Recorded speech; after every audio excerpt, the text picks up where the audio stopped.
उपजोनिया पुढती येऊ काला खाऊ दही भात वैकुंठितो ऐसे नाही कवळ काही कार्याचे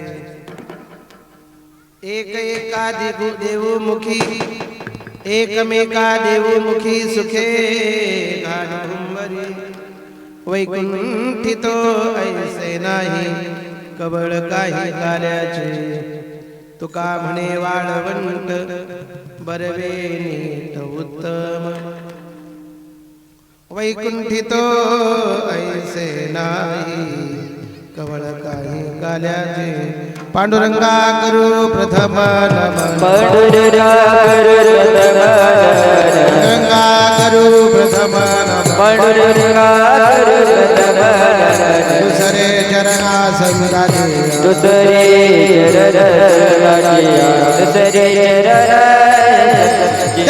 जगृपादाने कथेचा विस्तार जगृपादाने कथेचा विस्तार बाबाजी सद्गुरुदास तुका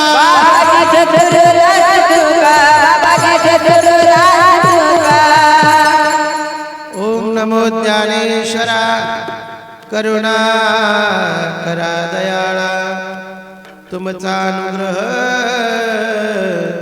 लाधलो पावन झालो चराचरी नमो सद्गुरु तुकया ज्ञान दीपा नमो सद्गुरु सच्चिदानंद रूपा नमो सद्गुरु भक्त कल्याण मूर्ती नमो सद्गुरु भास्करा पूर्ण कीर्ती महायोग पीठे तटे भीमरथ्यां वरम पुंडरीकाय दातुं मुनीन्द्रैः समागत्य तिष्ठन्तमानन्दकन्दं परब्रह्मलिङ्गं भजे पाण्डुरङ्गं लोकाभिरामं रणरङ्गधीरं राजीवनेत्रं रघुवंशनाथं कारुण्यरूपं करुणाकरन्तं श्रीरामचन्द्रं शरणं प्रपद्ये मनोजवं मारुततुल्यवेगं जितेन्द्रियं बुद्धिमतां वरिष्ठं वातात्मजं वानरायूथमुख्यं श्रीरामदूतं शरणं प्रपद्ये श्रीगुरुचरण सरोज रज निजमल मुकर सुधारी भरण रघुबर विमल जसुजो दायक फलचारी बुद्धिहीन तनु जानिके सुमिरो पवन कुमार बल बुद्धि विद्या देहु मोहि हरहु कलेश विकार जय हनुमान ज्ञान गुण सागर जय कपि सति लोक उजागर रामदूत अतुलित बलधामा अंजनी पुत्र पवन सुत नामा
उपजोनिया पुढत येऊ काला काहू दही भात वैकुंठी तो ऐसे नाही कवळ काही काल्याचे प्रस्तुत प्राप्त प्रसंगी चिंतन रूपी सेवे करता निवडलेला अभंग वारकरी संप्रदायाच्या शैक्षणिक शोभा असणारी व हिंदवी स्वराज्याची स्थापना करणारे छत्रपती शिवराय त्यांच्या गुरु जगदनीय श्री तुकोबाराय यांचा चार जन्माचा काला तुकोबाराय आम्ही परत जन्माला येऊ आम्ही असणारा काला परत करण्यासाठी न जन्माला येऊ त्याचं चिंतन करणार आहे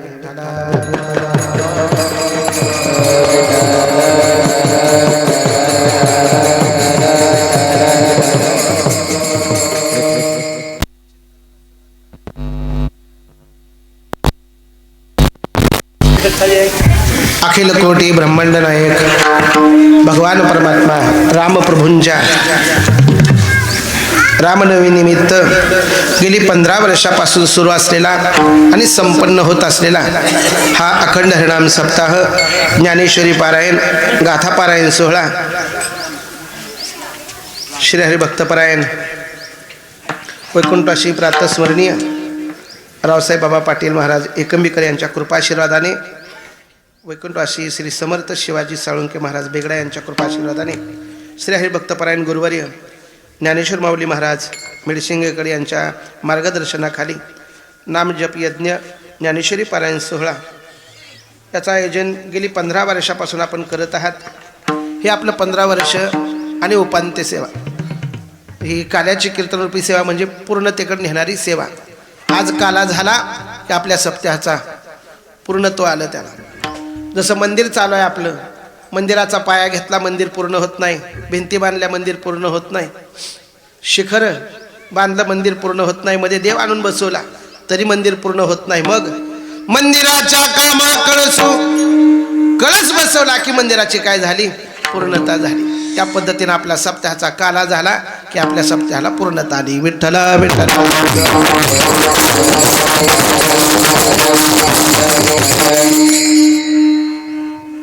या चिंतनरूपी सेवेमध्ये ज्या चिंतनरूपी सेवेला उपस्थित आहेत, ज्यांच्याकडे ज्ञानेश्वरीचं व्यासपीठ आहे, अशा आपल्या सर्वांचे लाडके श्री हरिभक्तपरायण मुंढे गुरुजी या ठिकाणी उपस्थित आहेत, ज्यांची आपण पहिल्या दिवशी कीर्तनरूपी सेवा श्रवण केली आणि ज्यांचा आपल्या कात्री गावावरती नेहमीच वरद हस्त आहे, कृपा आशीर्वाद आहे, अशा असणारे आपल्या सर्वांचे लाडके आप्पा या ठिकाणी उपस्थित आहेत, त्यांचे बंधू या ठिकाणी उपस्थित आहेत।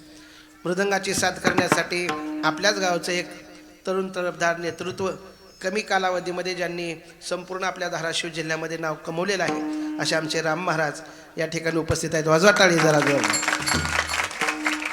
मागचे काय पाकिस्तानातून आलेत गाव, वाजवा की सगळेजण टाळी जरा। आपल्या गावाच्या लेकराचं कौतुक आपण केलं पाहिजे। उपस्थित असणारे सर्व आमचे आबाल वृद्ध, माझ्यापेक्षा वयानं तपानं अधिकारानं ज्येष्ठ श्रेष्ठ मंडळी या कीर्तनरूपी सेवेसाठी उपस्थित आहेत। बोलू नका आता, बोलू नका। ज्यांनी आपली वारकरी संप्रदायाची पताका आपल्या खांद्यावरती घेऊन आज तागायतपर्यंत ही वारकरी संप्रदायाची वाटचाल चालू ठेवलेली आहे, त्या सर्व बुजुर्ग आपल्या सर्व टाळकऱ्यांना भजनी मंडळाला मनापासून नम्र अभिवादन। ज्यांनी आता इथून पुढं आपल्या खांद्यावरती भगवी पताका, प्रभू रामचंद्रजींची भगवी पताका, हिंदू धर्माची भगवी पताका आपल्या खांद्यावरती घेऊन तरुण मंडळींनी जे कार्य इथून पुढे सुरू करणार आहेत त्यांना मनपूर्वक शुभेच्छा। या चिंतनरूपी सेवेसाठी आमचे बाप्पांचा मला फोन आला, ब्रेक के बाद तुमची कीर्तनरूपी सेवा ठेवायची आहे। ब्रेक के बाद कळालं का असेल, ॲडव्हर्टाईज झाल्यावर पुन्हा एकदा चालू असते तसं ब्रेक के बाद धक्क खात पुन्हा अजून एकदा शेवटची ही कीर्तनरूपी सेवा, शेवटची म्हणजे काल्याची कीर्तनरूपी सेवा। त्यांचा मला फोन आला, महाराज यावर्षी आमचा सप्ताह आहे आणि मला माझ्या मनात जी इच्छा होती ती त्यांनी सगळ्यांनी पूर्ण केली। कोणती इच्छा होती? प्रभू रामचंद्रजींचं मंदिर होतं, जसं 500 वर्ष प्रभू रामचंद्रांना वाट बघावी लागली अयोध्येमध्ये आपलं घर स्वतःचं भेटण्यासाठी, तशीच आपल्या कात्री गावामध्ये सुद्धा 15 वर्षाची परंपरा प्रभू रामचंद्रजींना सुंदर असं आपण सर्वांनी, आपलं गाव छोटं आहे परंतु आपल्या मनातल्या प्रभू रामचंद्राविषयीच्या भावना मोठ्या आहेत आणि त्याचं प्रतीक म्हणून सुंदर असं आपण मंदिर बांधलेलं आहे। मला आनंद वाटतोय की प्रभू रामचंद्रजींच्या मंदिराच्या या शुभारंभ असेल, शेवट असेल, कळसाचा सोहळा असेल आणि त्यामध्ये काल्याची कीर्तनरूपी सेवा करण्याचं भाग्य वैकुंठवासी प्रातस्मरणीय श्री संत कोकणीबाबा महाराजांच्या कृपाशीर्वादाने मला प्राप्त झालं. आणि थोरा मोठ्यांच्या उपस्थितीमध्ये एक दीड तास भगवंताचं चिंतन करायचं आहे. त्याच्यापेक्षा आणखीन दुसरा एक आनंद आहे. इकडं प्रभू रामचंद्रजींना घर भेटलं आणि दुसरी गोष्ट, ज्यांनी आपल्या मंदिरावरचा कळस, अंगणामधली तुळस, मंदिरातला देव ज्यांनी जिवंत ठेवला, ज्यांच्यामुळे आपण आज ताठ मानेनं हिंदू म्हणून जगतोय, असा आपल्या सर्वांचा आराध्य दैवत छत्रपती शिवरायांचा अश्वारूढ पुतळा आपल्या गावामध्ये. मी भरपूर पुतळे पाहिले, पण आपल्या गावासारखा पुतळा धाराशिवमध्ये सुद्धा नाही. एवढा सुंदर पुतळा आपण या ठिकाणी सर्व ग्रामस्थांच्या अथक प्रयत्नाने, अरे त्या पुतळ्याकडे पाहिलं की छाती ज्याची 36 इंच आहे का त्याची 72 व्हायला पाहिजे. एवढं मोठं कार्यक्रम आज तुम्ही केलेला आहे, तुम्हाला धन्यवाद द्यावे तेवढे थोडे आहेत. बरीच मोठी शहरं आहेत, पण छत्रपतींचा पुतळा म्हणलं की असा कुठंतरी उभा केलेला असतो. पण कात्री गाव किशाला कातर मारून आपल्या आपण सर्वांनी अनमोल सहकार्य करून एवढा अश्वारूढ पुतळा उभारलात. आपल्याला धन्यवाद द्यावे तेवढे थोडे आहेत. दुसरी गोष्ट, प्रभू रामचंद्रजींना आपण सुंदर असं या ठिकाणी मंदिर बांधलेलं आहे. अजून पुढे जाऊन सांगू का, घराची कळा अंगण सांगते, गावाची कळा मंदिर सांगत असते. म्हणून एक सुंदर असं आपण उपक्रम हाती घेतलाय. प्लास्टरला थोडं पैसे कमी पडले तर आता माझ्या पाकिटातून घ्या थोडं, आजचं काय अडचण. आता किती वाढवायचे ती तुम्ही बघा, किती घ्यायचे ती तुम्हीच बघा, लक्षात घ्या. पण माझी सद्भावना आहे, एक 2100 रुपये मंदिराच्या कार्यक्रमाला आपली देणगी मी आता जाहीर करतोय. विठ्ठला विठ्ठला.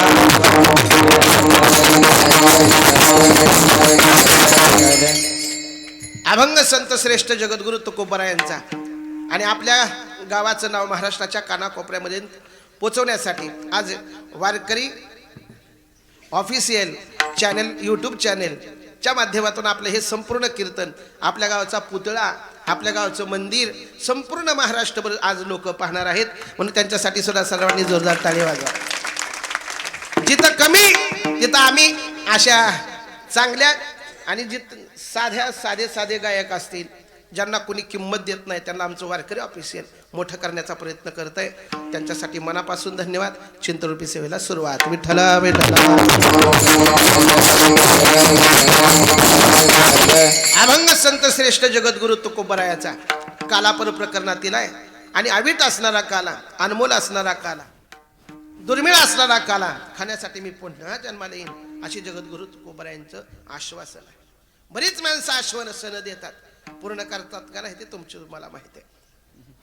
आता झालेच माग 10-15 दिवसाखाली, महिनाभरापूर्वी आश्वासनं भरपूर आहेत, पण पूर्ण होतात की नाही माहिती नाही. पण माझे जगद्गुरु तुकोबराय म्हणतात मी पुन्हा जन्माला येईन, आश्वासन देतात. आणि काय खाईन? काला खाऊ, दही भात. 15 वर्ष झालं आपण काला ऐकतोय, पण नेमका काला म्हणजे काय? 3 प्रकारचा काला आहे. माणसानं जिवंत राहायचंच कशासाठी? 3ऱ्या काल्यापर्यंत जिवंत राहावं माणसानं. देवानं देह त्याच्यासाठीच दिला. 3रा काला जोपर्यंत होत नाही तोपर्यंत या नरदेहाला आलेल्याची सार्थकता होत नाही. चला, पहिला काल आहे हरिनामाचा खिचडी काल. भगवान परमात्म्याचं चिंतन करणं, सारखं देवाचं चिंतन करणं. सततम कीर्तयंतो मा जो वदे अच्युत सर्व काळ, याचं नाव काय आहे? हरिनामाचा खिचडी काल. 2 वस्तू एकत्रित आल्या की त्याचं नाव आहे काला. एका वस्तूचा काला होत नाही. मग इथं हरिनामाचा खिचडी काला, देवाचं नामच आहे, पण त्याच्यासाठी जोड काय आहे? प्रेमे मोहिला साधने, ही जोड आहे त्याला. भजन कसं असावं? भजन कसं असावं बघ म्हणावं तूच. पैसे तू घेतो ना, आम्हाला विचारतो. लक्ष देऊन ऐका, भजन कसं असावं? नाथ महाराजांनी सांगितलं, प्रेमाविन भजन नाकाविन मोती आणि अर्थाविन पोथी. अर्थ नाही त्या पोथीला शून्य किंमत आहे. नाक नकटायन 5 तोळ्याची नतनी केली, त्या नाकाला बी किंमत नाही, त्या स्त्रीला बी किंमत नाही. आणि ज्या भजनात प्रेम नाही त्या भजनाला शून्य किंमत आहे. म्हणून प्रेमाविन भजन. म्हणून हरिनामाचा खिचडी काला, देवाचं चिंतन करतो आम्ही, पण कसं प्रेमानं करतो का नाही हा ज्याचा त्याचा प्रश्न आहे. पण जी प्रेमानं माणसं भजन करतात त्याला वैष्णव म्हणतात, त्याला भक्त म्हणतात. आणि वैष्णवाचे 4 प्रकार आहेत बघा. पहिला प्रकार आहे अधम वैष्णव, दुसरा आहे अधम वैष्णव, तिसरा आहे मध्यम वैष्णव आणि चौथा आहे उत्तम वैष्णव. कशावरनं ओळखायचे हरिनामाचा खिचडी काला, कशावरनं प्रेमे मोहिला साजने, त्याचे प्रकार पडले. आधमाधम वैष्णव, कोणाला म्हणायचं आधमाधम वैष्णव? आठवण आली की देवाचं चिंतन करणारा, त्याला काय म्हणा? आधमाधम. सप्ताह आला की विठ्ठल विठ्ठल विठ्ठल, झाला की पुन्हा ज्याला कळालं त्याला धन्यवाद. सप्ताह आला की देवाचं भजन, पण निघून गेला की पुन्हा वर्षभर देवाची त्याची भेटच नाही, त्याचं नाव आधमाधम वैष्णव. दुसरा वैष्णव, पण ही जरा वैष्णव बराच वाटतंय कुणापेक्षा, जे कधीच भजन करत नाही त्याच्यापेक्षा. दुसरा आहे आधम वैष्णव. कोणाला म्हणावं? जो सारखं देवाचं चिंतन करतो, हरिनामाचा खिचडी काला, सारखं देवाचं चिंतन आहे, त्याला म्हणा आधम वैष्णव. पहिल्या प्रकारापेक्षा दुसरा प्रकार जरा बराच आहे, पण तिसरा प्रकार असा आहे, त्याला मध्यम वैष्णव म्हणतात. कोणाला? आपण तर स्वतः भगवंताचं सारखं चिंतन करतो, सारखं, एक क्षणभर सुद्धा विसरत नाही, त्याला मध्यम वैष्णव म्हणा. पण दुसरी गोष्ट, त्याच्या सोबत आलेली जेवढी माणसं आहेत का, त्यांना सुद्धा करायला लावतो, त्याला म्हणा मध्यम वैष्णव. हा 3 नंबरचा म्हणजे 2 नंबरचा वैष्णव, आणि सगळ्यात 1 नंबरचा उत्तम वैष्णव. कोणाला म्हणावं? आपण भजन करतो, आपल्या सोबतच्या माणसाला करायला लावतो, आणि त्याच्या सोबत आलेल्या निर्जीव वस्तूला सुद्धा भजन करायला लावतो, त्याचं नाव आहे उत्तम वैष्णव. उत्तम वैष्णव 1 नंबरचा वैष्णव. आणि अशा काला, अशांना प्रेमे मोहिला साधने हे कळलं जाईल. तुम्ही म्हणसाल महाराज निर्जीव वस्तू कुठं काय म्हणत असतात का? आता माझ्या संख्येत माईक आलंय, विठ्ठल म्हणलं का नाही? बोला, म्हणलं की होते विठ्ठल, म्हणलं की म्हणलं ते. तुम्ही म्हणसाल का नाही विठ्ठल म्हणा? म्हणावं तूच. आता बघ, सगळे म्हणू शकतात. त्याच्यासाठी एक सुंदर पुरावा देतो. सीतामाईचा शोध घेण्यासाठी आपले प्रभू रामचंद्रांनी हनुमानजीला पाठवलं. जसं हनुमानजी जाणार, त्यामध्ये प्रभू रामचंद्रांना विचारलं, होय नेमकी सीता कशी ओळखायची? बुटकी आहे, खुजी आहे, उंची आहे, कशी ओळखायची? तुला सांगतो हनुमानजी, माझी सीता ओळखायची असेल तर जी कायम श्रीराम श्रीराम श्रीराम श्रीराम, कायम श्रीराम श्रीराम म्हणत असेल, डोळ्यात तिच्या कायम अश्रू असतील, तिची अवस्था छिन्न विछिन्न अवस्था झाली असेल, आणि माझ्या चेहऱ्याकडे तिचं पाहण्यात सारखी माझी आठवण काढत असेल, तिला सीता म्हण, तिला सीता म्हण. कळालं मला? पण उत्तम वैष्णवाची व्याख्या अशी सांगितली महाराजांनी की तिच्या सोबत आलेली सुद्धा काय म्हणतात, ती बी श्रीराम श्रीराम भजन करते. मग तिथं काय अनेक स्त्रिया होत्या, रावणाला 80,000 बायका होत्या, दास्या कितीतरी होत्या, सीतामाईचं रक्षण करण्यासाठी सुद्धा दास्या असतील, ती पण श्रीराम श्रीराम म्हणत असतील ना 100%. पण सीता कोणत्या दिशेला हे कसं ओळखायचं? अरे तिच्या सोबत असलेली झाडं, तिच्या सोबत आलेली फुलं, तिच्या सोबत असलेली दगड, ती सुद्धा काय म्हणत असतील? श्रीराम श्रीराम म्हणत असतील. पण ऐक, सीता कोणत्या दिशेला हे जर ओळखायचं झालं, ज्या दिशेकडून वारा श्रीराम श्रीराम म्हणत येईल त्या दिशेला माझी सीता असेल. किती मोठी ताकद आहे, याला म्हणा उत्तम वैष्णव. आणि त्यांचं भजन कसं आहे? प्रेमाविन भजन. म्हणून महाराज म्हणतात पहिला काळ आहे तो हरिनामाचा खिचडी काळ. माता माऊली, तुम्ही खिचडी करताव का? खिचडी करायच्या अगोदर तांदूळ वेगळे असतात, ते थोडीशी मुगाची डाळ बाजूला असते, त्याच्या बाजूला थोडा मसाला असतो, बरोबर आहे का बाप्पा? ते लसूण आणि ती फोडणीचं ते सामान सगळं ती दाखवता येतं. हे काय आहे? कढीपत्ता आहे. परत दाखवता येतं हे काय आहे? हे लसूणाचं पेस्ट आहे. हे दाखवता येते. पुन्हा काय आहे? हे कोथिंबिरीची पेस्ट आहे. हे काय आहे? तांदूळ आहे. हे काय आहे? डाळ आहे. सगळं दाखवता येतं. पण सगळे एकदा पाण्यात टाकलं, एकत्रित झालं की आता म्हणायचं सांगा दाखवा ती लसणाची पेस्ट कुठं आहे? आता दाखवता येते? आता दाखवता येत नाही. तसं भजन करून करून आमचा आत्मा असा झाला पाहिजे की आमचा आत्मा प्रभू रामचंद्रजी राम झाले पाहिजे. याला म्हणायचं हरिनामाचा खिचडी काला पहिला काला. दुसरा काला आहे देवाचं भजन करून करून करून करून काय होतंय? जीव आणि ब्रह्म ऐक्य होतं, एक होतंय, त्याचं नाव आहे दुसरा काला जीव ब्रह्म ऐक्य काला. आणि हा काला आपल्याला कळत नाही, म्हणून तिसरा प्रतिकात्मक काला दिला, तो म्हणजे दही भाताचा खिचडी काला. दही आणि लाही एकत्रित अन्न, त्याचं नाव आहे तिसरा काला. आपल्याला प्रतीक म्हणून हा काला, दुसरं प्रतीक म्हणून हरिनामाचा काला. आणि हरिनामाचा काला केल्यानंतर जीव आणि आम्ही एकच आहोत ही अनुभूती येते. वैकुंठाशी प्रातस्मरणीय गुरुवर्य रावसाहेब बाबा त्यांचं आज मंदिर आहे. राहिला आपल्यात राहिले दिसायला आपल्यासारखे दिसले, पण हरिनामाचा खिचडी काला केल्यामुळं देव आणि संत वेगळे राहिले नाहीत, ते एक रूप झाले. या हा काला खाण्यासाठी आम्ही काय करू? आम्ही पुन्हा जन्माला येऊ. अभंगाचं पहिलं चरण.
महाराज म्हणतात असा हरिनामाचा काला खाण्यासाठी आम्ही पुन्हा जन्माला येऊ. उपजोनी आपुलती येऊ, याच्यावरनं काय? आम्ही पुन्हा जन्माला येऊ, परत जन्माला येऊ. आणि काय खाऊ? काला खाऊ, दही भात. महाराजांना एक जणांना प्रश्न विचारला, महाराज तुम्ही पुन्हा जन्माला यायचं म्हणताय, जन्म घ्यायचा काय तुमच्या हातात आहे का? जन्म घेणं आपल्या हातात आहे का? मी उद्याच्याला म्हणेन मी पुन्हा येईन, दारफळ मध्ये येईन, मला तिकडे नेऊ नका, मला इकडे कीर्तनात करू द्या. मी दारफळला जन्म घेईन, कोकणी बुवाची सेवा करेन. 15-16 वर्ष जशी वारकरी शिक्षण संस्था चालवली तशी अजून पुढच्या जन्मात सुद्धा सांभाळेन. शक्य आहे का? याड्या, जन्म घ्यायचा आपल्या हातात आहे का? नाही. जन्म घेने लागे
जन्म घेण्यासाठी 3 मुख्य कारण आहेत. त्याच्यापैकी पहिलं कारण शंभू महाराजांनी सांगितलं, जन्म घेणे लागे वासनेच्या संगे.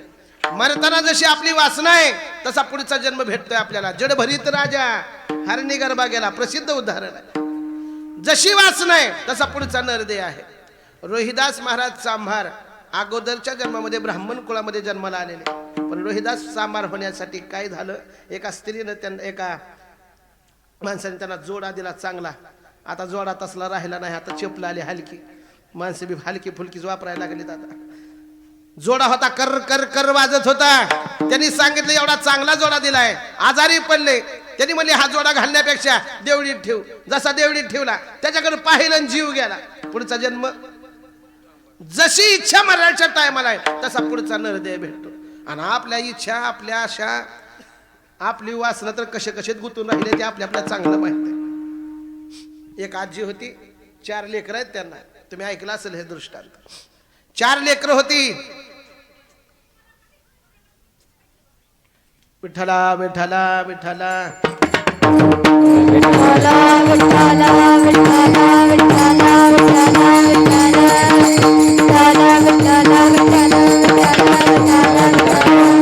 काय ना, बँकेच्या मॅडम आहे त्या पैसे भरा म्हणाल्या त्या. बाकी इकडे बघा माझ्याकडे, फक्त इकडे बघा माझ्याकडे. तुम्ही फक्त माझ्याकडे लक्ष राहू द्या, वासना तिकडे जाऊ देऊ नका. आता सांगालोय मी ते. आजी होत्या, मरायला टेकल्या. 4 लेकरं होती, एक इंजिनियर, एक डॉक्टर, एक वकील, एक शिक्षक होता. सगळी जवळ आली आणि आजीला विचारू लागली, आई काय खाऊ वाटतंय का? आता मरायच्या टायमाला काय खाऊ वाटेल का?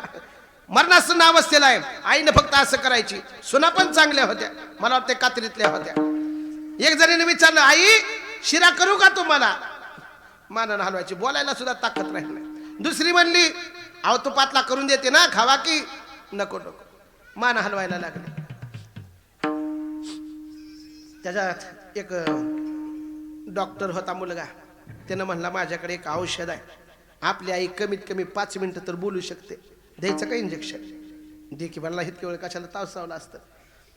पण ती आई बोलता बोलता असं पाठीमागा हात करत होती. बोलायची असं पाठीमागा हात करायची. पोरगं म्हणलं नक्की आईला बोलायचंय, पण काय सांगायचं ते कळना गेले. द्यायचं का इंजेक्शन? द्या म्हटलं. सोपं नाही, 20 लाखाला येते ती. अरे 5-5 लाख देऊ काय आपल्याला कमी आहे. पण बाबानं जर मागच्या भीतीत जर काय पुरून ठेवलं असलं तर धन सापडलं तर सापडलं तेवढंच. दे इंजेक्शन. इंजेक्शन मागवलं, इंजेक्शन दिलं ना. आजी बोलायला लागली, लेकरांनो अरे किती कष्टानं तुम्हाला आम्ही लहानाचं मोठं केलं. बाप रोज लोकांच्या शेतात राबत होता, मी रोज लोकांच्या घरी धुणी भांडी करायचे, एवढं मोठं केलं तुम्हाला. आई तुझे उपकार मला सगळे पाठ आहेत, फक्त इमानदारीनं सांग हात का मागं करत होतीच. तीच सांगायला की मग आता 12:30 वाजेपर्यंत मी बी तीच सांगणार आहे. तेच सांगते तुला.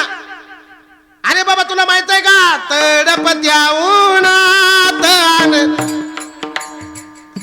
अरे राबलो आम्ही, कष्ट केलं. तुझ्या बापानं फाटका जोडा घातला, फाटकं धोतर घालायचं, त्याला शिवायचं, असं एवढ्या कष्ट. आई सगळं पाठ आहे ग. 2 मिनिटं तर निघून गेले, ती हात का मागं करत होती. ती सांगायले ना मग.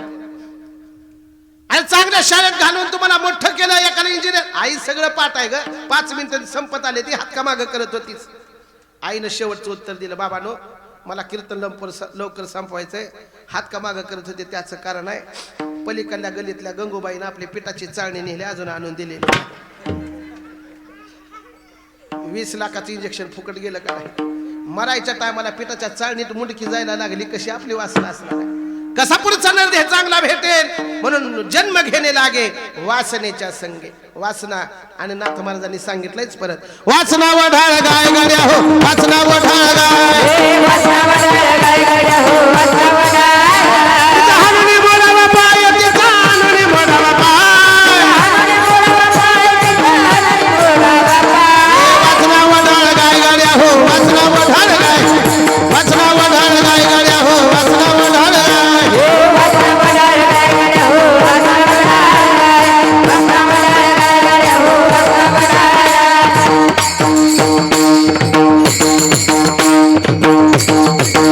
चलो ती 5 वाजेपर्यंत.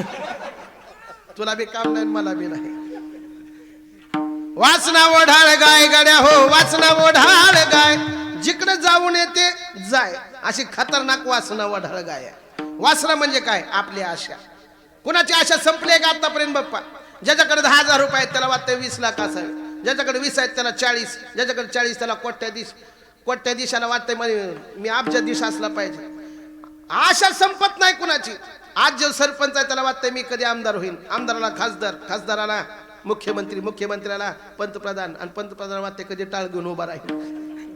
आलं का ध्यानात तुमच्या? सगळ्यांची अपेक्षा तीच आहे, मी कसा असला पाहिजे, मोठा असला पाहिजे. पण या संसारानं कोणाची आशा पूर्ण केली नाही, कोणाची वासना पूर्ण केली नाही, कोणाची आशा पूर्ण केली नाही, पूर्ण होणार पण नाही. का आज मेला पंजा मेला, आज मेला पंजा मेला,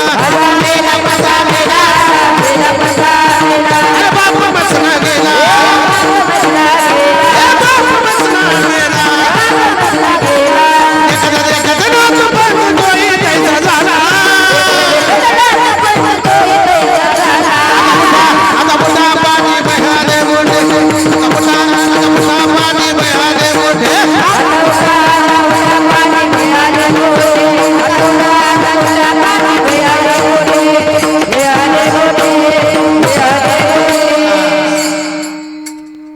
आजोबानं संसार करायचा ठरवला, संसाराकडून आशा पूर्ण करायच्या ठरवल्या. या संसारानं त्यांच्या आशा पूर्ण झाल्या नाहीत.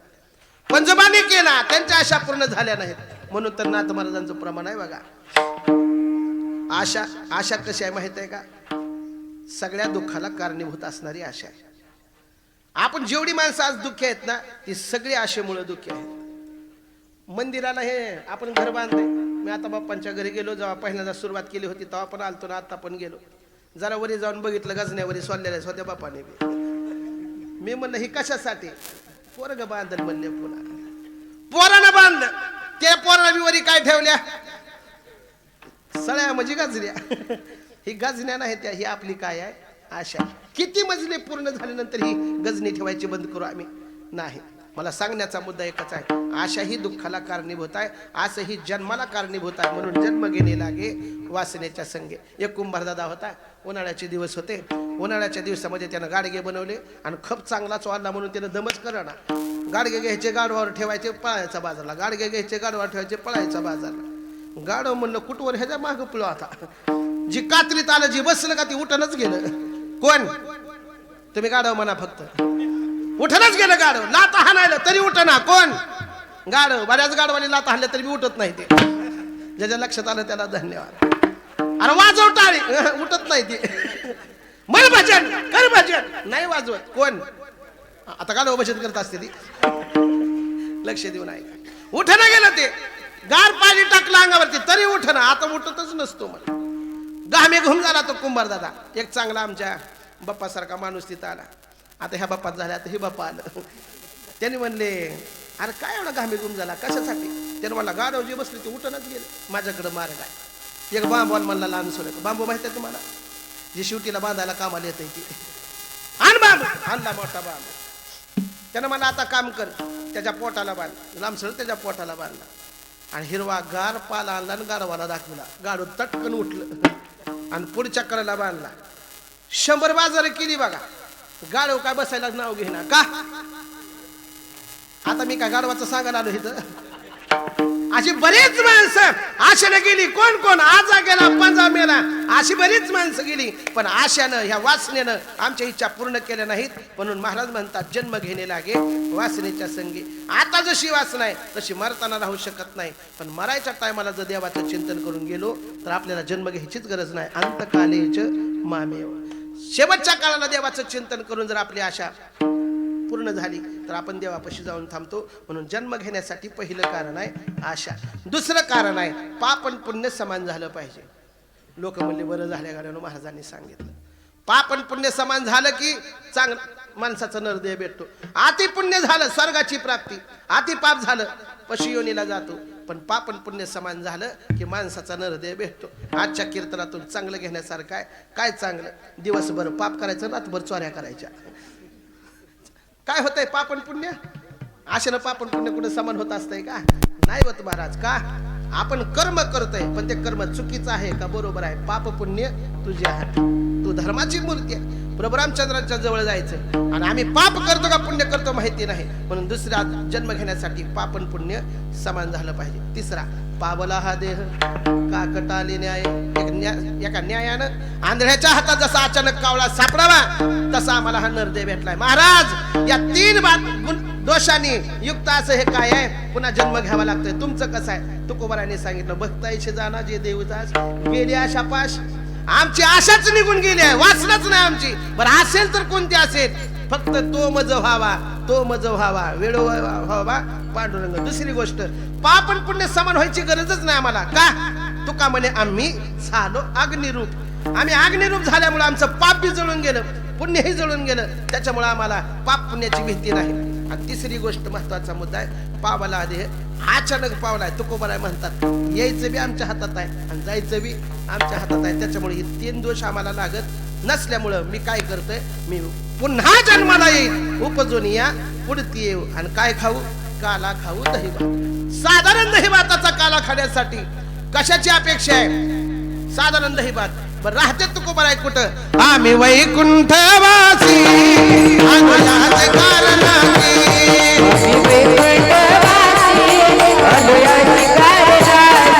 हे बोलियेचे ऋषी सातबावा म्हणताना.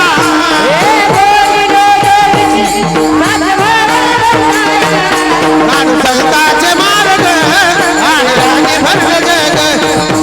उच्चिष्टाचा बाबचे चतुर्नाथ प्रेम.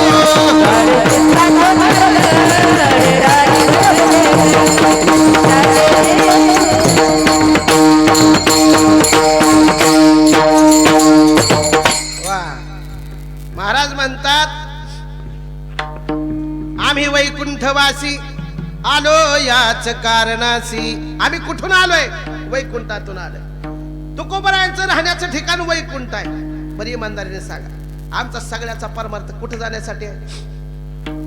स्मशानभूमीत. मग कुठं? वैकुंठात. सगळ्याचा परमार्थ कशासाठी चालला? वैकुंठात जाण्यासाठी.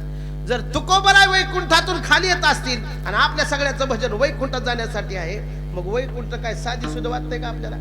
वैकुंठ वैकुंठ वैकुंठ म्हणजे काय? आपल्या नजरेनं वैकुंठ म्हणजे माणूस मेल्यानंतर, पुण्य केल्यानंतर जिथं जातो त्याला काय म्हणतात? वैकुंठ. पण एक शास्त्रकाराने असे वैकुंठाची व्याख्या सांगितली.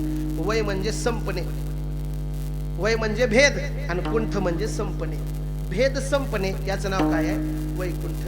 किती सोपी उदाहरण आहे. देव कुठं राहतोय? वैकुंठात. आणि आमच्यातला भेद संपला की आपण वैकुंठवासी झालो म्हणूनच समजा. वैकुंठवासी म्हणजे देव होणं. वैकुंठात जाऊन काय बा करावे? उगीच बैसावे मौन म्हणजे देव होणं. लक्षात घ्या, भेद संपला की आपण देव झालो. आणि आपल्या नजरेत काय आहे? भेद आहे. हा पुरुष आहे, ही स्त्री आहे, हा कुत्रा आहे, हा गाढव आहे. हा आपल्या नजरेतला भेद आहे. पण एक वैष्णवांची सुंदर अशी व्याख्या ज्ञानोबारायांनी हरिपाठात सांगितली. विष्णुमय जग वैष्णवांचा धर्म आणि भेदाभेद भ्रम अमंगळ. भेद संपला की तुम्ही देवच आहात. नाथ महाराजांना गाढवात देव दिसला, भेद संपला. आमच्या नामदेवरायांना कुत्र्यात देव दिसला, त्यांचा भेद संपला गेला. म्हणून जनीवनी अवघा देव सगळीकडे. वासनेचा पुसावा इथं सुद्धा वासना आलेला. ज्याची वासना निर्मूळ गेली तो काय झाला? देवच झाला. म्हणून महाराज म्हणतात मी वैकुंठात जाणे म्हणजे काय? भेद संपवले. मग त्या वैकुंठाचं वर्णन असं आलंय, आपल्याकडे येण्यासाठी डांबरी सडक आहे. बरं नीट तर आहे त्या का? नुसतं खडच मला येण्यासाठी आता किती उशीर झालाय, फक्त रोड मुळे झाला. आपल्याकडे डांबरी सडक आहेत, आता सिमेंटच्या आलेत. पण तिकडं चिंतामणीच्या सडक आहेत. चिंतामणी कोण माहितीये का? एक दगड आहे, दगड. त्याच्या पुढे आपण इच्छा बोलली, मला 36 वर्ष झालेत, एक बायको पाहिजे, लगेच असा दगड आहे. कुठं? दारफळात माझ्या. जेवढी बिना लागण्याची या तिकडं. आता वैकुंठात आहे तो दगड, माझ्यापाशी थोडाच आहे. चिंतामणीच्या सडक आहेत. आपल्याकडे झाड आहेत, कशाची? आंब्याची. चिलारी तर भरपूर जायचं वाटत आला का? आपल्याकडे भरपूर झाड आहेत, पण तिथं कल्पवृक्षाची झाड आहे. कल्पवृक्ष कोणता? ज्या झाडाखाली बसल्यानंतर फक्त आपण अपेक्षा करायची, सगळ्या पूर्ण करतो. चिंतामणीच्या सडका, कल्पवृक्षाची झाड. आपल्याकडे पिण्यासाठी काय आहे? ज्याच्या लक्षात आलं त्याला धन्यवाद. नाही तिने आता बघा आपलं आपलं कार्यक्रम. आपल्याकडे पिण्यासाठी मी बिसली असं म्हणलं, ही पाण्याची बाटली म्हटलं. तुम्हाला दुसरीकडे जायची सवय. आपल्याकडे पिण्यासाठी पाण्याची बाटली आहे, पण तिथं अमृताचे झरे, अमृताचे झरे आहेत. अमृत पिलं की माणूस अमर होतो. एवढं कुठं आहे? वैकुंठात. आणि एवढ्या वैकुंठातले चिंतामणीच्या सडका, कल्पवृक्षाची झाडं सोडून तुकोबाराय कुठे यायला तयार आहे? खाली. एक जणांना तुकोबारायला विचारलं, तुकोबाराय एवढं चांगलं सोडून अमृताचे झडे सोडून आणि इकडं आता सुधामृत घेण्यासाठी कशाला यायला तुम्ही? इथं येण्याचं कारण काय तुमचं? तुकोबाराने सांगितलं इथं येण्यासाठी आम्ही अपेक्षा करतो आजी ओस अमरावती आणि काला पाहवाया येते. आमची अपेक्षा एवढीच आहे की आम्हाला काला खायचा आहे. तुकोबाराय तुमच्या वैकुंठात काला नाही का? तुकोबाराने सांगितलं वैकुंठात काला भेटत हो वैकुंठी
तुकोबाराने सांगितलं वैकुंठी तो ऐसे नाही.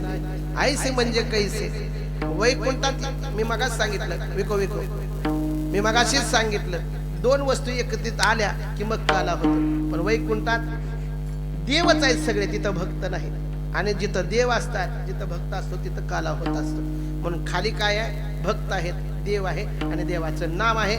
म्हणून कथा त्रिवेणी संगमे देव भक्त आणि नाम आणि त्याचं नाव आहे काला. असा काला खाण्यासाठी मी पुन्हा जन्माला येईन. आमच्या वैकुंठात तो काला भेटत नाही. वैकुंठी तो ऐसे नाही कवळ काही. एकदा सुद्धा देवाचं चिंतन करायला तिथं भेटत नाही. कारण सगळे देव झाल्यावर कुणाचं नाव घ्यावा मला चलतंय महाराज. पण तुमचा तो काला खाण्यासाठी काही नियम अटी. कारण कुठली बी गोष्ट घ्यायची म्हणलं आता हे पुतळा बसवायचा आहे त्याला सुद्धा नियम अटी असतील का नाही? मंदिर बांधायचे त्याला सुद्धा नियम अटी आहे. किती बाय कितीचा ते गाभारा घ्यायचा, किती बाय किती. बरोबर आहे का बाप्पा? हे सगळं बघूनच तुम्ही केलंय. सुंदर मंदिर बांधलं. काय सांगत होतो मी तुमच्या त्या कीर्तन पाठ आहे मला आता ऐक. त्याला काय तुमचा तो काला भेटण्यासाठी खाण्यासाठी नियम अटी तुकोबारा म्हणले. मग नियम अटी तर लय खतरनाक आहेत. अभंगाच्या तिसऱ्याच्या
एकमेका देऊ मुखी किंवा एक एका देऊ मुखी सुखे घालू हुंबरी.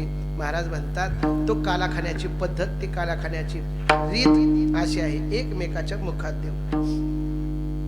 याला खूप महत्व आहे बघा. आपल्या ताटात आलेला पदार्थ, आपला असा स्वभाव असला पाहिजे की आपण आपल्या ताटातला पदार्थ दुसऱ्याला देता आला पाहिजे.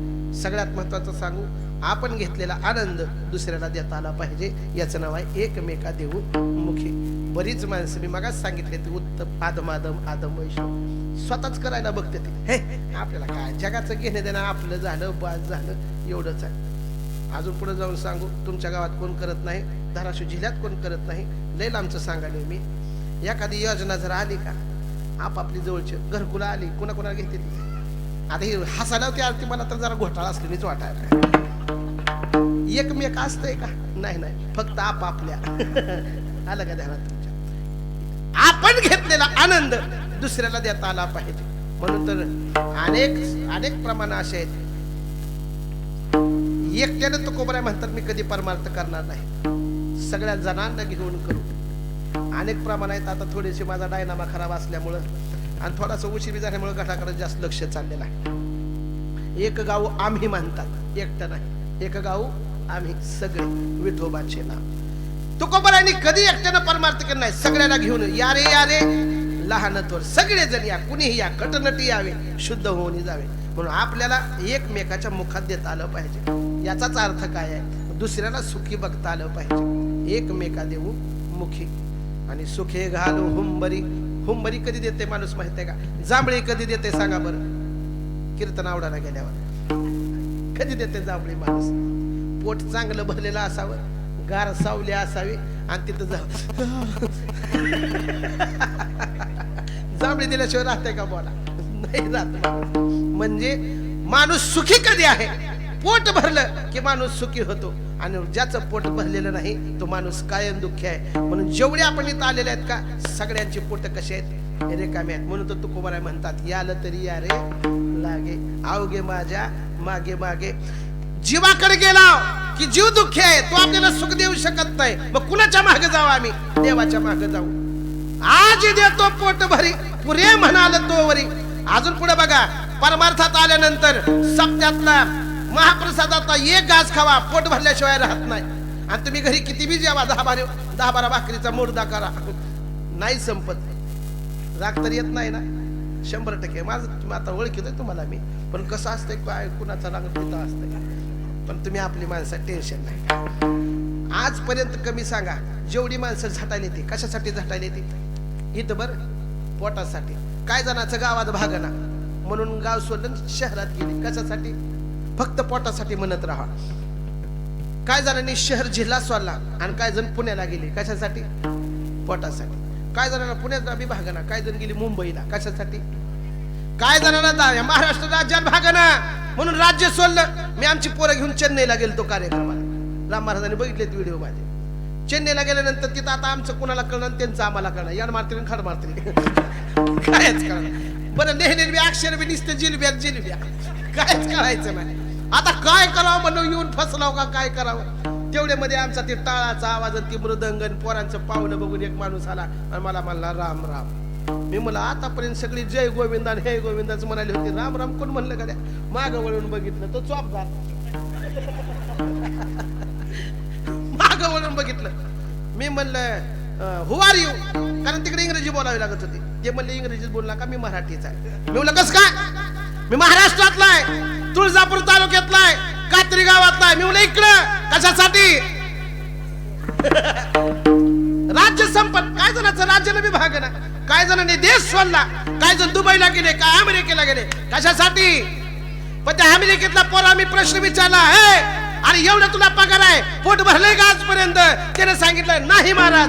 आणि आमच्या जगद्गुरु तुकोबारायला एक जण विचारलं तुमचं पोट भरलंय का? तुकोबारायने सांगितलं आता निश्चिंतीने माझं पोट भरलंय. कशामुळं? फक्त भाषणामुळं, फक्त देवाच्या चिंतनामुळं. आणि दुसरी गोष्ट, मला आनंद आलेला मी दुसऱ्याला दिल्यामुळं मला काय झालंय?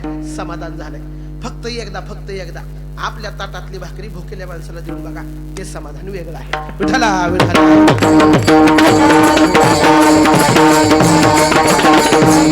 काला खाण्याची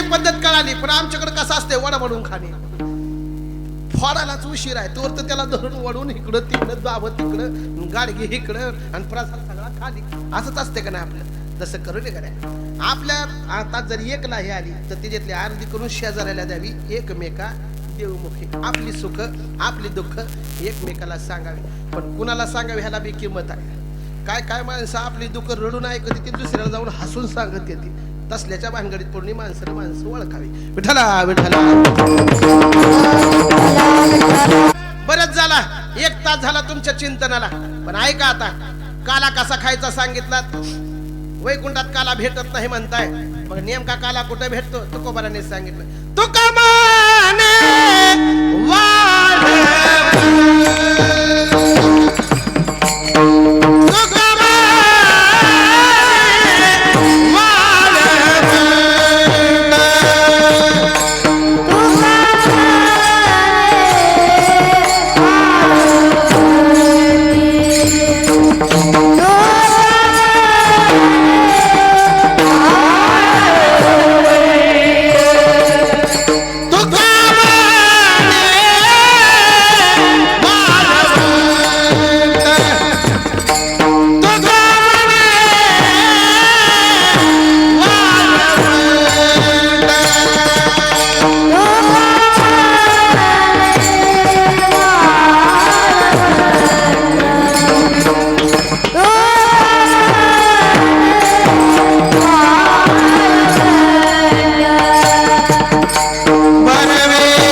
सांगितला काला कुठं भेटतो त्याचा तुकोबारायांनी पत्ता सांगतात तुका म्हणे वाळवंट काला कुठं भेटतो इकडे बघा माझ्याकडे तिकडे नाही भेटत तिकडे भेटतो तुका म्हणे वाळवंट वाळवंटात काला भेटतो तुका म्हणे वाळवंट वाळवंट म्हणलं की आपल्या डोळ्यासमोर येतं चंद्रभागेचं वाळवंट वाळवंट म्हणलं की आपल्या डोळ्यासमोर येतं यमुनेचं वाळवंट आणि काला 2 ठिकाणीच झाला 5000 वर्षापूर्वी श्रीकृष्ण भगवान परमात्म्यानं यमुनेच्या वाळवंटात काला केला तोच काला 750 पावणे 800 वर्षापूर्वी आमच्या ज्ञानोबरायने एकच टाळी झाली अरे झाली झाली झाली झाली झाली झाली एकच टाळी झाली चंद्रभागे वाळवंटी माझा ज्ञान राजा गोपाळासी राया वाटी 750 वर्षापूर्वी यमुनेच्या वाळवंट आपल्या चंद्रभागेच्या वाळवंटात काला केला. पण तुम्ही म्हणताल 2 ठिकाणी वाळवंट होतं, आमच्या कात्रीत कुठं वाळवंट आहे? 15 वर्षापासून काला करतोय आम्ही. वाळवंट वाळवंट म्हणजे शब्दशाळच घ्यायचा नाही, तिथं थोडस अनुमान प्रमाण लावायचं असतं. वाळवंट म्हणलं की ते वाळवंट नाही, तर हे शरीर हेच वाळवंट आहे. आपलं शरीर वाळवंट असं असलं पाहिजे, नीट असलं पाहिजे, बरोबर असलं पाहिजे आणि उत्तम असलं पाहिजे. लक्ष देऊन ऐका, देव हृदयात राहण्यासाठी 3 गोष्टी युक्त असणार, 3 गुणांनी युक्त असणार हे शरीर असलं पाहिजे. कसं? बरोबर. मी ब म्हणाले, भ नाही, बऱ्याच माणसाची भ आहे ती शरीर. बरोबर. दुसरी गोष्ट आहे नीट आणि चौथी गोष्ट आहे उत्तम. आता उत्तम शब्दानं सगळ्याच गोष्टींना बाद करून टाकलं. म्हणजे शरीर कसं असलं पाहिजे? उत्तम. शरीर बरोबर, नीट आणि उत्तम होण्यासाठी गळ्यात पवित्र तुळशीची काय असली पाहिजे? माळ घासल्या. बरोबर. गळ्यात माळ नसू द्या. मन कसं असलं पाहिजे? स्वच्छ असलं पाहिजे. मग येऊनी गोपाळ आहे तेथे. गहाणीत देव कसा येईल सांगा बरं? गहाणीत देव येत नाही. आणि गहाण कोणती आहे? 6 शत्रू हेच गहाण आहे. दंभ, अहंकार, मद, मत्सर, दंभ आणि अहंकार. या 6 शत्रू जर अंतकरणात असतील, दुसऱ्याविषयी जर विरोध आपल्या मनात असेल, तर देव तिथे येऊन राहत नाही. मग मंदिर हे आपलं मन हे कसं झालं पाहिजे? हे शरीर कसं झालं पाहिजे? मंदिर झालं पाहिजे. म्हणून प्रत्येकानं वाळवंट ते तिकडे निघू नका. वाळवंट बरोबर, नीट आणि उत्तम, मग येऊन गोपाळ आहे ते. म्हणून महाराज म्हणतात, उपजोनिया पुढती येऊ आणि काला खाऊ दही भात विठोबा रखुमार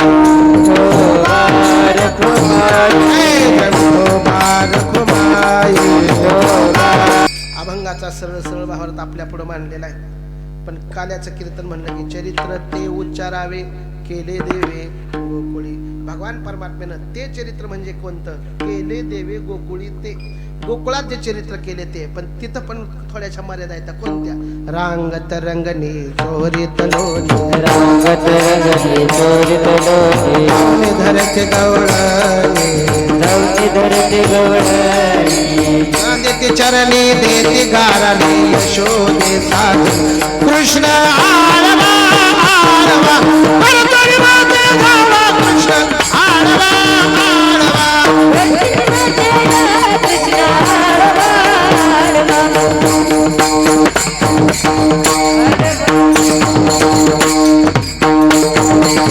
रांगत रंगणी चोरीत लोणी, धावणी धरती गवळणी. रांगलेलं चरित्र गोकळत, चोऱ्या केलेलं चरित्र, गवळणीने धरलेलं चरित्र, रांगता गोधने राखीत आहे, हे चरित्र सांगितलं पाहिजे. बरं, ते हा शब्द घातलाय, ते म्हणतात त्या अर्थी दुसरं कुठलं तर असलं पाहिजे. आलं का ध्यानात? पण दुसरं कोणतं आहे? भगवान परमात्म्याचं 3 ठिकाणचं चरित्र आहे. गोकुळातलं, मथुरेतलं आणि द्वारकेतलं. भगवान परमात्म्याचं संपूर्ण आयुष्य, सगळं आयुष्य संपूर्ण किती वर्षाचं होतं? 125 वर्षाचं. बरोबर आहे महाराज? त्याच्यापैकी 11.5 वर्षे देव गोकुळात राहिला, 14.5 वर्षे देव मथुरेत राहिला, आणि राहिलेली 100 वर्षे देव कुठं राहिला? द्वारकेत. आता इमानदारीने सांगा, माणसाचं श्रीमंतीचं वर्णन करावं का गरिबीचं करावं वर्णन? बरीच माणसं फक्त नुसतं कुदळ हाती ती निघून जाते, ती कामगार ती सगळं ही करून ती कष्ट करून मरून जाते. त्याचं कुठं पेपरला बातमी नाही येत. मोठ्याचं चरित्र सांगितलं जाते ना, मग कुणाचं चरित्र सांगावं? 100 वर्ष जगला त्याचं चरित्र सांगावं, उगा 11.5 वर्ष. बरं, अजून पुढे आहे का? बारक्या पोराचं कोण चरित्र सांगते? नाही ना, तिलेच खोडकर होतं ना, त्यानं हे केलंय. पण ती जर PSI झालं, अहो PSI झालंय ती, त्याचं चरित्र असतंय. म्हणून लहान लेकराचं चरित्र नाही, लहान माणसाचं चरित्र नाही, चरित्र कुणाचं? मोठ्या माणसाचं असतंय. पण इथं चरित्र कुणाचं सांगितलंय? लहान लेकराचं. का बरं? तर या गोकुळात राहिलेल्या देवाने सगळ्यांना फक्त आनंद देण्याचं काम केलं, म्हणून त्याचं चरित्र आहे. विठ्ठला विठ्ठला.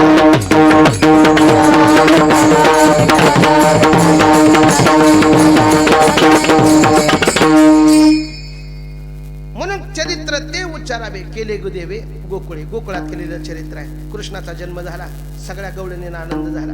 यशोदा माता झोपलेल्या होत्या, सगळ्यांना चरित्र पाठ आहे. यशोदा माया झोपलेल्या होत्या. एक गवळण तिथं आली, झाडून काढत होती. तिनं पाहिलं एक छोटस बाळ यशोदेच्या बाजूला खेळायला दिली. काय यशोदे, अगं काय झोपलीस? उठ, किती गोजिरवाना मुलगा झालाय तुला. तिनं म्हणले, हे बाळ कोणा? अगं कोणाचं आहे? आता तुझ्या बाजूला म्हणलं की तुझंच असेल ना. कोण आहे? अगं बघ ना, मुलगा झालाय तुला. जा गोकुळात जाऊन सांग मला मुलगा झालाय. ती आपल्या घरी गेली, घरचा सुंटवाडा डिंकवाडा घेतला, शेजारणीकडे गेली. तुला माहिती झालं का? लय खतरनाक कार्यक्रम होता जुन्या काळात. व्हॉट्सअप नव्हतं, फेसबुक नव्हतं, इन्स्टा नव्हतं, काहीच नव्हतं, ट्विटर नव्हतं, काहीच नव्हतं. मग काय होतं? एक नंबर व्हॉट्सअप होतं. मी तर माझ्या भाषेत ह्यांना आग्या मोहळ म्हणत असतो. लय खतरनाक आहे. एक गोष्टी गुरुजी सगळ्या गावात सांगायची झाली की खुशाला आपल्या नवऱ्यानं आपल्या बायकोला सांगायची, पलीकडल्या कडले असं झालं होतं. ती शेजारणीकडे जाते, तुला कळालं का? तुला माहित झालं का? काल तिकडल्या कडे असं झालं. कोणाला सांग? तुला म्हणून सांग, तुला म्हणून सांगते, तुला म्हणून सांगते करत अख्ख्या गावात बातमी होती. जिनं पहिल्यांदा सांगितले का तिला म्हणते, तुला का? अगं ती मीच पेटवला होता. वर्तमानपत्र एक नंबर. ह्यांच्या पोटात लपत नाही, ते तू का लपत नाही तो भाग पुढचा आहे. चला पुढे. एका गवळीने दुसरीला, दुसरीने तिसरीला, तिसरीने चौथीला सांगत गेल्या आणि एक गवळण दुसरीला सांगायला लागली. तुला माहित झालं का? नंद घर आनंद भयो जय कन्हैया लाल की, हाथी घोड़े बाल की जय कन्हैया लाल की, नंद घर आनंद भयो जय कन्हैया लाल की,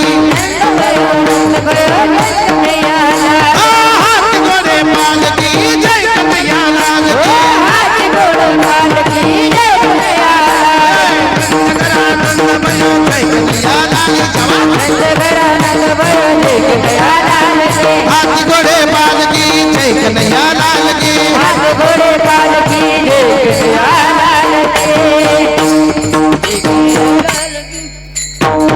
असं फुल स्टॉप दिल्याशिवाय बंदच करायचं नाही. सगळ्या गोकुळात आनंद झाला. गवळण एकमेकीला सांगायली, गवळण सांगे गवळणीला पुत्र झाला यशोदेला. अगं नंदाला मुलगा झाला, नंदाला मुलगा झाला. सगळ्या गोकुळात वार्ता पसरली आणि जशी पसरली तशा एक एक एक एक गवळणी आता मोठ्याचं घर होतं बघायला निघाल्या. कुणाला? योगेश बाप्पाला. कुणाला? नंदा. आम्हाला बी बघायला येते ती माणसं. मी कोरोनात आजारी पडलो भया. आमचं भजनी मंडळातल्या महिला मंडळ भेटायला आल्या मला. मी असा कॉटवर पडलेलो होतो, हातपाय जरा बारके झाले होते, लांबून बघायला. जवळ आलं की खोकलं. अजून एक सांगतो तुम्हाला, मी पहिलं ती एसटीनं फिरत होतो, जागाच भेटेना मला भया. 2022ला एसटीत गेलो, फुल गर्दी, जागाच भेटेना बसायला. फक्त मोठ्यानं खोकलो, सगळीच माणसं उठून गेली बाजूला. बसलो निवांत. कुठला काय लय कार्यक्रम होता तवा बेकार. काय सांगत होते त्याच्या अगोदर? अहो कीर्तन पाठ आहे मला. गेलं ध्यानातून माझ्या. विठ्ठला विठ्ठला.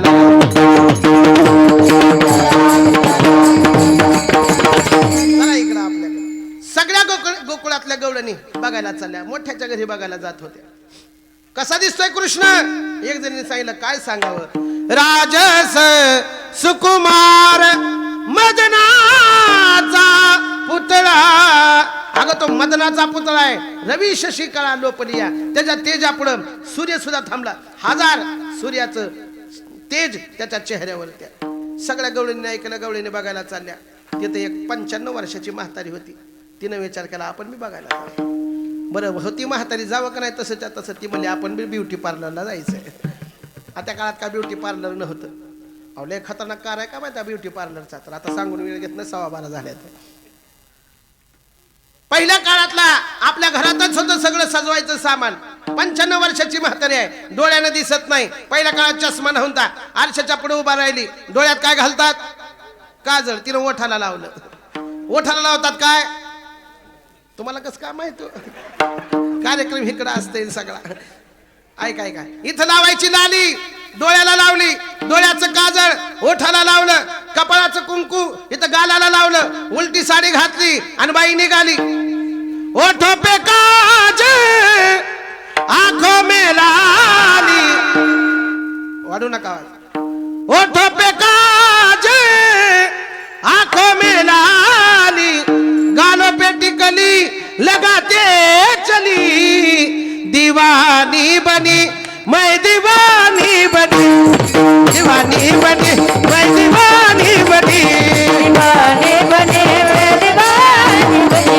दीवाने बने दीवानी बने. दीवानी बनी मैं दीवानी बनी.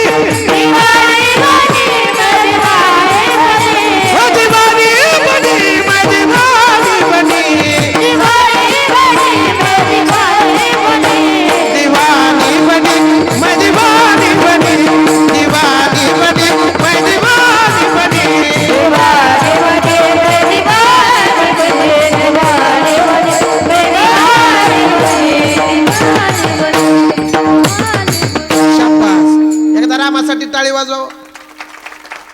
आत रामायण, दुसरा बाहेर रामायण. कीर्तनाला रंग आणायला आहे. जो जीवनाला रंग आणतो तो आतमध्ये रामायण, जो कीर्तनाला आनंद आणतो तो हा रामायण. आणि तुम्ही फक्त आराम आहो, काय नाही बाकीचं. चला पुढं. गवळणीनं ती उलटी साडी घातली. बाहेर आल्या बरोबर सगळी लोक तिला नावं ठेवायली. आणि नावं ठेवायल्यानंतर तिनं एकीचा हात धरला. अगं कसा दिसतोय कृष्ण? आई सांगण्यासाठी वेळ नाही, सारखा बाजूला. दुसरी गवळण आली. अगं सांग ना कसा दिसतोय तो? अगं खरंच सांगण्यासाठी माझ्याकडे वेळ नाही, बोलण्यासाठी शब्द नाहीत, माझी वाचा कुंठी झाली, नाही मला सांगता येत, सारखा बाजूला. एक गेली, दोन गेल्या, तीन गेल्या, चार गेल्या, पाच गेल्या. आल्या आल्या आल्या आल्या पाच गवळणी, पाच रंगाचा शृंगार करुणी, पाच रंगाचा शृंगार करुणी. आल्या आल्या आल्या आल्या पाच गवळणी, आल्या आल्या आल्या आल्या पाच गवळणी, पाच रंगाचा शृंगार करुणी, पाच रंगाचा शृंगार करुणी. आता सांगत बसायचं नाही, आता फक्त मिस कॉल द्यायचा, पुढे चालायचं. पाच गवळणी आल्या. एकीचा हात धरला. अगं सांग ना कसा दिसतोय? आजी खरंच लय गोजीरवाना दिसतोय, तुम्ही सुद्धा बघायला जावा. आजी बघायला गेली, पाहिलं. अजून पुढे जाऊन सांगू, देवाला पाहण्यासाठी वेळ लागावं लागतंय. आणि पहिल्यापासूनचा इतिहास आहे. वेड्याने काय घडवला? इतिहास घडवला. भगतसिंग, राजगुरू, सुखदेव, आपला देश स्वतंत्र झाला पाहिजे याच्यासाठी वेडे झाले. धर्मवीर छत्रपती संभाजीराजे, आपला धर्म टिकला पाहिजे याच्यासाठी वेडे झाले. वेडे झाले नाही किती यातना सहन केल्या महाराज. नख कापलं, नख उपसून काढलं बाजूला. आपल्या बोटाला जर लागलं तर आई ग म्हणत 10 दिवस आपण तसंच बसतो त्याला कपडा गुंडाळत. माझ्या छत्रपती संभाजीराजांच्या नख उपसून काढली सगळी, तरी तोंडातून एक शब्द निघत होता बाजूला, जगदंब जगदंब जगदंब. छत्रपती संभाजीराजातला जगदंब शब्द ऐकला की त्या नालायकाच्या तोंडावर 17-78 पडत होत्या कपाळावरती. ए संभा, एकदा फक्त तुझ्या तोंडातून आवाज मोठ्यानं काढ रे. तो रडलेला, तो किंचाळलेला मला पाहायचाय. त्याच्या बाजूला मित्र होता एक. पोरानं मित्र असावा प्रत्येक माणसाला, पण मित्र कसा असावा माहितीये का? दुःख अडवायला उंबऱ्यासारखा, दुःख अडवायला उंबऱ्यासारखा, मित्र वनव्यामध्ये गारव्यासारखा. एक तू मित्र कर आरशासारखा, मित्र वनव्यामध्ये गारव्यासारखा. प्रत्येकाला एक मित्र असला पाहिजे गड्या. याच्या पुढे जाऊन सांगू, बरीच मित्र आपल्याला असतात, पण त्या सगळ्या मित्रापैकी एक मित्र प्रत्येक माणसाचा माळकरी असला पाहिजे. त्या माळकऱ्यानं वर्षातून एकदा आपल्या बोटाला धरावं, चल मित्रा तुला माझं पंढरपूर दाखवतो, असा प्रत्येकाने एक मित्र कमवला पाहिजे. आणि छत्रपती शिवरायांना एक मित्र होता, त्याचं नाव होतं कवी कलश. त्याच्या चेहऱ्यावरचा हावभाव पाहिला, आज माझा राजा एकटाच उभारलाय. हाती घोडे फौज तलवारे, हाथी घोड़े तोप तलवारे, अरे फौज तो तेरी सारे है, जंजीरों में जकड़ा राजा मेरा, आप भी सब पे भारी है. हातानं बांधलेलं होतं गड्या, पण असा गुर्र गुर्र करत होता जसा आमचा नरसिंह भगवान परमात्मा गुरगुर करत होता. त्याच्या मुठ्या आवळलेल्या होत्या. अजून पुढे जाऊन सांगू पोरानो, असं केलं का 100 जण मागं सरकत होती. काय ताकद असेल? एवढा मोठा धर्मवीर छत्रपती संभाजीराजांच्या कुळातले आपण लेकरं आहे. साध्या सुध्या माणसाला घाबरणारी आपण माणसं नाही, म्हणून कोणी घाबरायचं नाही, आनंदात राहायचं गड्या. चला पुढे. कृष्ण छान दिसायला लागला, सगळे बघायला आले. बघण्याचा कार्यक्रम संपला. आता कुठवर सांगू की बघण्याचा कार्यक्रम? आता तर असं झालंय, बघितलं की पहिलं होतं लय दिवस बघा बघी, ही बघन ती बघन. आता तसं नाही. अहो कसली बी असू द्या, हो द्या. आला का ध्यानातून? चला, मला जरा विनोद करायचा स्वभाव आहे. चला पुढे. बघण्याचा कार्यक्रम संपला आणि कृष्ण रांगायला लागला. तळवे तळहात तळहात टेकीत, तळवे तळहात तळहात टेकीत, डाव्या गुडघ्याने गुडघ्याने रांगत, डाव्या गुडघ्याने गुडघ्याने रांगत. रांगता रांगता खोड्या करायला लागला. यशोदा घुसळण करायला लागली. यशोदेच्या हाताला धरायचं, आई मला भूक लागली आहे, घराकडे चाल. आईनं म्हणायची, बाळा थोडं घुसळण राहिले, फक्त 1 वाजेपर्यंत राहिले. आता तर 12:30 झाले. त्या थोडं झालं की तुला देते लगेच. कारण मला बापाने सांगितलंय जवळ तुमच्या मनात येत नाही तोवर बंद करायचं नाही. आणि माझ्या कीर्तनाचा नियम आहे, एक जणानं जांभळी दिली की कीर्तन बंद झालं. आणि मला अजून तर कोणी जांभळी दिलेली दिसली आणि तुम्ही 5 वाजेपर्यंत जांभळी देणार हेरपट्टे. कृष्ण रांगता रांगता खोड्या करायचा. आईला म्हणायचं मला जेवायला दे. आईनं म्हणायचं थांब थोडे एवढं घुसळून झालं की देते. कृष्णानं एक दिवशी परीक्षा घ्यायची बघितली, आईचं प्रेम माझ्यावर आहे का. कृष्ण जेवायला वाढायला दाखवायला यशोदा माता घुसळण करत होती. तेवढ्यामध्ये सगळ्यात जास्त बाईला काय आवडते माहिती आहे का, जावाई बापू, साय, जावाई आणि शेवई. त्या 3 गोष्टी महिलांना खूप आवडतात. कृष्णानं जेवायला वाढायला धरलं. कृष्णा बस माझ्या मांडीवरती. कृष्ण मांडीवरती घेतला, 1 घास मोडला आणि यशोदा माता कृष्णाला खाऊ घालायला. कृष्ण मला लय प्रेम होतं, चाललं मी थांब दाखवतो तुला. पलीकडे असा भला मोठा जाळ होता आणि त्या जाळावरती दूध ठेवलेलं होतं. जाळाला सांगितलं जरा तापा की, जरा तापा की. तापणाच गेलेले, थंडगार पडलंय वरचं बी, जरा ताप. जसा तापला तसं दूध उखळायला लागलं. साय अशी घट आलेली होती, वास आला आणि यशोदा म्हणते अरे किसन्या हो म्हणते बाजूला. बाजूला कृष्णाला टाकलं. त्या कुणाकडे गेल्या, साईकडे गेल्या. आहे काय प्रेम आहे ग तुझं लटकच. आज कृष्णाच्या आईचं जर असं प्रेम असेल तर जय हरी राम राम राम. आता ते आपलं आपण बघून घ्या. पण या जगात सगळ्यात जास्त प्रेम कुणाचं आहे, आईचं. आईच्या नंतर बायकोचं. या दोघाशिवाय आपल्यावर कुणी प्रेम करत नाही. गड्या विठ्ठला विठ्ठला. कृष्ण थोडा मोठा झाला, 5 वर्षाचा झाला. सगळ्या पोरांना बोलवून घेतलं, हे पोरांनो या माझ्या माग, आज तुम्हाला मी पोटभर खायला देणार. का रे, अरे आपल्या त्या गोकुळामध्ये एवढ्या गायी आहेत, एवढं दही आहे, एवढं तूप आहे, पण तुम्ही अशी उदबत्ती छाप कसे रे. पोरांनी सांगितलं कृष्ण तुला माहित नाही का, दूध जात आहे डेअरीला, चटणी भाकर डेअरीला. ताकावरच समाधान आहे आमचं. मग आजपासून मी तुम्हाला देतो. एक जण मला प्रश्न विचारला, एवढ्या गायीने एवढ्या दूध तूप म्हणताय, नेमक्या गायी किती होत्या.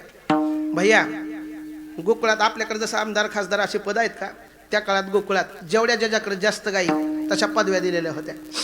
ज्याच्याकडे 5 लाख गायी त्याला उपनंद म्हणायचे. किती लाख गायी, किती म्हणलं मी, शेळ्यानं ओरिजिनल गावरान गायी किती, 5 लाख. कुणाला म्हणायचं उपनंद, ज्याच्याकडे 5 लाख गायी त्याला म्हणायचं उपनंद. आणि असे उपनंद गोकुळात 9 होते. 9 पाची 45 लाख गायी उपनंदाच्या झाल्या. तिथं 9 नंद होते. कुणाला म्हणायचं नंद, ज्याच्याकडे 9 लाख गायी त्याला काय म्हणायचं, नंद. 9 81 लाख आणि हे 45 लाख एवढ्या गायी दोघाच्या झाल्या, उपनंदाच्या नंदाच्या. तिथं वृषभानू होते 6.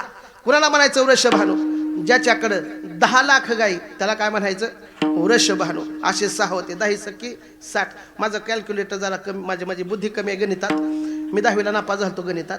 आता तुम्ही फक्त सांगा, निघालाच नापासचा खेळ तर सांगतो तुम्हाला. मला चांगलं माहित होतं मी गणितात नापास होणार आहे. मला चांगलं कळ, आता प्रत्येक पोराला कळतेच आपण काय दिवा लावला आहे ते. मला बी माहित होता मी काय दिवा लावला आहे ते. पण माझा मित्र होता एक, त्याला मी सांगितलं, हे बघ माझा जर 1 विषय गेला तर तू ज्ञानोबा म्हणायचं, माझं जर 2 विषय गेलं तर तू तुकोबा म्हणायचं. मोठ्यानं सांगू नको तुझा 1 विषय गेला आईला म्हणून, आई मारल मला. फक्त एकदा ज्ञानोबा म्हण, मी वळकून घेईन की माझा 1 विषय गेलाय. फक्त दुसऱ्यांदा तुकोबा म्हण, मी वळकून घेईन की माझे 2 विषय गेले. मित्र पळतच आला माझं ती मार्क लिस्ट घेऊन. ए मित्र, पुंडली कवरदारी. काय झालं, सगळेच विषय गेले. तरी बी ऐका, 10वी नापास पोरगा अख्खा महाराष्ट्र गाजवते. ही ताकद कशाची आहे, वारकरी संप्रदायाची. लक्षात घ्या फक्त. जर आपल्याला संसार त्यागून टाकत असेल आणि भगवान परमात्माचं जवळ करत असेल तर काय गरज आहे महाराज संसार करायची. चला पुढे, कुठपर्यंत आलतो आपण. वृषभानू 6 लाख 10 लाख गाई ज्याच्याकडे त्याला वृषभानू म्हणायचं. असे 6 वृषभानूवर होते. तिथं 2 वृषभानूवर होते. कोणाला म्हणायचं वृषभानूवर, ज्याच्याकडे 50 लाख गाई त्याला काय म्हणायचं, वृषभानूवर. आणि ज्याच्याकडे 1 कोटी गाई त्याला म्हणायचं नंदराज. आणि ते आमच्या कृष्णाचा बाप होता. किती गाई झाल्या, 3,94,00,000 गाई झाल्या. किती गाई, आता त्यांच्यातल्या निम्या गाई दूध देत होत्या. निम्याच गाई दूध देत होत्या. एका गाईनं कमीत कमी 5 लिटर दूध देत होत्या गुरुजी. आता किती झालं बघा. आता गुरुजी समोर बसले, जास्त बोलता बी ना मला. कमीत कमी 10 कोटी लिटर दूध त्यांच्या त्या गोकुळात असेल. त्याच्यापैकी निम्म दही व्हायचं, त्याचं 5 कोटी लिटर दही व्हायचं. त्याच्यापैकी 2 कोटी तूप व्हायचं, 3 कोटी लोणी व्हायचं आणि 2 कोटी तूप व्हायचं. एवढं दही, एवढं दूध, एवढं तूप होतं गड्या. तरी सुद्धा सगळी पोरं कशी होती? अरे यार उदबत्ती छापानो या माझ्या माग, पोटभर खायला देतो तुम्हाला. ते मला अरे कृष्णा कसं देणार? मी देतो ना तुम्हाला, काळजी करू नका. दही दूध तूप लोणी कोण्या वाटानं जाते? ती म्हणली मथुरेच्या वाटानं जाते. कृष्ण कर्माच्या झाडावर बसला आणि गवळण आली. न कळे ग बाई टपकन घरा मारिला ग, न कळे ग बाई टपकन घरा मारिला.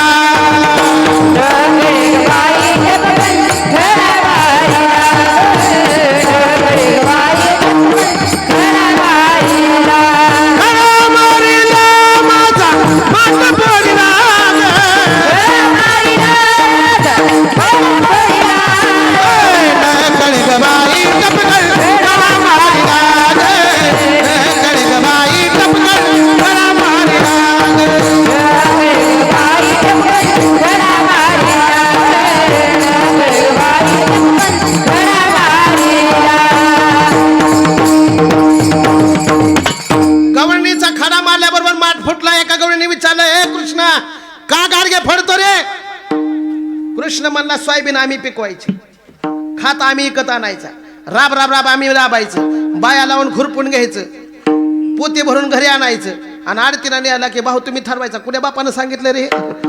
मग आजपासून आम्ही कमवलेला माल आम्हीच खाणार, आम्हीच पिकवणार, आम्हीच विकणार आणि आमच्या भावाने विकणार. इथून पुढे मथुरेला दही दूध तूप लोणी घेऊन जायचं नाही. आणि सगळ्यात मोठं राजकारण काय होतं माहिती आहे का? दही दूध तूप लोणी खाऊन राक्षस बलाढ्य व्हायची आणि गोपाळा तशीच राहायची. म्हणून कृष्णानं पहिलं राजकारण त्या ठिकाणी केलं. आपलं राहिलेलं दही दूध तूप लोणी आपल्या घरी थांबवलं. गवळ्यांनी म्हणल्या ती काय शान दिसतंय वय तुम्हाला? मग एक काम करू, एक वाडा बघून त्याच्यामध्ये निहून ठेवू म्हणला सगळं. कृष्ण म्हणला मेळ लागलाय पोरानो, वाड्यात दही दूध तूप लोणी आहे, जा पेंद्या बघून आहे का तिथं कोण? गेल्या तर गवळीने अशा काटे घेऊन सगळ्या वाड्याला उभ्या होत्या. ते म्हणला कृष्णा आत शिरायचं लय कठीण दिसायला. त्यानं म्हणला का गवळीचा पहाराचा मोठा, चला म्हणला बघतो माझे. सगळी पोरं नेहली आणि सगळी पोरं नेल्यानंतर सगळ्यांना म्हणला झापा डोळं, तुम्हाला नाही तिकडं चाला, झापा डोळे. सगळ्यांनी डोळे झापले. एक मंत्र म्हणला, सगळी पोरं वाड्यात खावा दही दूध तूप लोणी. सगळ्यांनी पोरांनी सगळ्यांनी दही दूध तूप लोणी खाल्लं. आता सरत असतं का तेवढं दही दूध तूप लोणी सरत असते. पोराने राहिलेली सगळी मरकी फोडून टाकली. पाहती गवळणी तवती पालती दुधारी. पुंडली कवरदारी विठ्ठल श्री ज्ञानदेव तुकाराम. सगळ्यांना मोठी आरोळी मारल्याबरोबर गवळणी जागा झाल्या. अगं कुठून चोर आलाय, कसा शिरलाय मध्ये कळत नाही. दरा ग दरा ग दरा ग दरा ग दरा चोर आला. बाजूने बाजूने बाजूने बाजूने टाका मुसळाला, बाजूने बाजूने बाजूने बाजूने टाका मुसळाला. म्हणून अशा हनुमान जयंतीच्या निमित्तानं आपण सगळेजण या ठिकाणी उपस्थित आहात. आपण हा सोहळा 15 वर्ष नाही, 30 वर्ष नाही, जोपर्यंत चंद्र सूर्य आहे तोपर्यंत टिकावा अशी भगवान प्रभू रामचंद्रांच्या चरणी विनंती करतो आणि माझ्या चिंतनरूपी सेवेला पूर्णविराम. ज्ञानेश्वर